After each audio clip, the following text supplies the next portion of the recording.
നമസ്കാരം.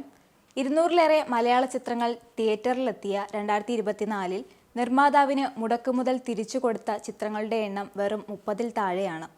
വന്നതിലേറെയും ഒരാഴ്ച പോലും തിയേറ്ററിൽ ഓടാതെ തിയേറ്റർ കളക്ഷനുകളെയും നിർമ്മാതാക്കളെയും സാമ്പത്തികമായി തകർത്തു മുന്നേറിയ OTT പ്ലാറ്റ്ഫോമുകൾ ഇപ്പോൾ കിതയ്ക്കുകയാണ്. ഒട്ടുമിക്ക OTT കമ്പനികളും പേപ്പർ വ്യൂസ് എന്ന നിലയിലേക്കും മാറിയിട്ടുണ്ട്. ഇതോടെ OTT വിപണി ലക്ഷ്യമിട്ട് അണിയറയിലൊരുങ്ങുന്ന ചിത്രങ്ങളുടെ ഭാവിയും തുലാസിലായി.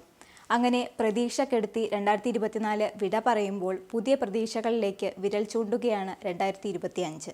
ഇനിയുള്ള പ്രതീക്ഷ 2025-ലെ തിയേറ്റർ റിലീസുകൾ മാത്രമായിരിക്കും. പ്ലാറ്റ്ഫോമുകൾ നേരത്തെ നൽകിയിരുന്ന വിപണി മൂല്യത്തിൽ തങ്ങളുടെ മൂല്യം വർദ്ധിപ്പിച്ച സൂപ്പർ താരങ്ങളടക്കം പ്രതിഫലം നിജപ്പെടുത്താൻ തയ്യാറായില്ലെങ്കിൽ മലയാള സിനിമ വലിയ പ്രതിസന്ധിയിലേക്ക് പോകുമെന്ന് നിർമ്മാതാക്കൾ സൂചന നൽകുന്നു. പ്ലാറ്റ്ഫോമുകൾ ഏത് ചിത്രം ഇറക്കിയാലും നല്ലതോ മോശമോ എന്ന് നോക്കാതെ കോടികൾ വാരിയെറിഞ്ഞാണ് OTT റൈറ്റ്സ് സ്വന്തമാക്കിയിട്ടുള്ളത്. OTT റിലീസിന് മാത്രമായി ചിത്രങ്ങൾ എടുക്കുന്നത് പോലും ബിഗ് ബജറ്റ് ചിത്രങ്ങളെ മീഡിയം ബജറ്റിലേക്ക് ഒതുക്കിയെന്നത് മറ്റൊരു കാര്യം. എന്നാൽ വിപണി മൂല്യം കൈവിട്ടു പോയതോടെ OTT കമ്പനികൾക്ക് മലയാള സിനിമ നഷ്ടക്കച്ചവടമായി മാറി. സൂപ്പർ താര ചിത്രങ്ങൾ പോലും OTTയിൽ വിറ്റുപോകാത്ത അവസ്ഥയാണ് നിലവിലുള്ളത്. മുമ്പ് 8 to 10 കോടി രൂപ കിട്ടിയിരുന്ന മുൻനിര നായകരുടെ ചിത്രങ്ങളുടെ OTT വിൽപ്പന നടക്കുന്നത് 50 to 75 ലക്ഷം രൂപയ്ക്കാണ്. അടുത്ത വർഷം ഈ തുക പോലും കിട്ടില്ലെന്നാണ് സിനിമാ മേഖലയിലുള്ളവർ പറയുന്നത്. മലയാളം സിനിമയിൽ നിന്ന് കാര്യമായ വരുമാനം OTT കമ്പനികൾക്ക് ലഭിക്കുന്നില്ലെന്നാണ് കണക്കുകൾ പറയുന്നത്. ഇതിനിടെയാണ് OTT നയങ്ങൾ മാറിമറിഞ്ഞത്. ഒട്ടുമിക്ക OTT കമ്പനികളും പേപ്പർ വ്യൂസ് എന്ന നിലയിലേക്ക് മാറി. മുമ്പ് ഒരു തുകയിട്ട് ചിത്രത്തിൻ്റെ അവകാശം നേടുന്നതായിരുന്നു രീതി.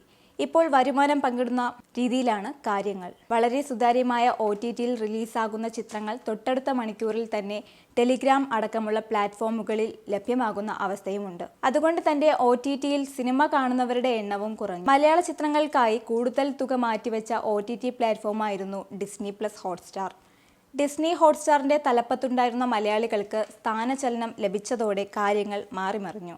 റിലയൻസിൻ്റെ കമ്പനി ജിയോയുമായി Disney+ ഹോട്ട്സ്റ്റാർ ലയിച്ചതോടെ മലയാള സിനിമയ്ക്കായി ഇനി എത്ര ബജറ്റ് പുതിയ സംയുക്ത സംരംഭം മാറ്റിവെക്കുമെന്നതിലും സിനിമാ വിപണി പ്രതീക്ഷ നഷ്ടപ്പെടാതെ കാത്തിരിക്കുകയാണ്.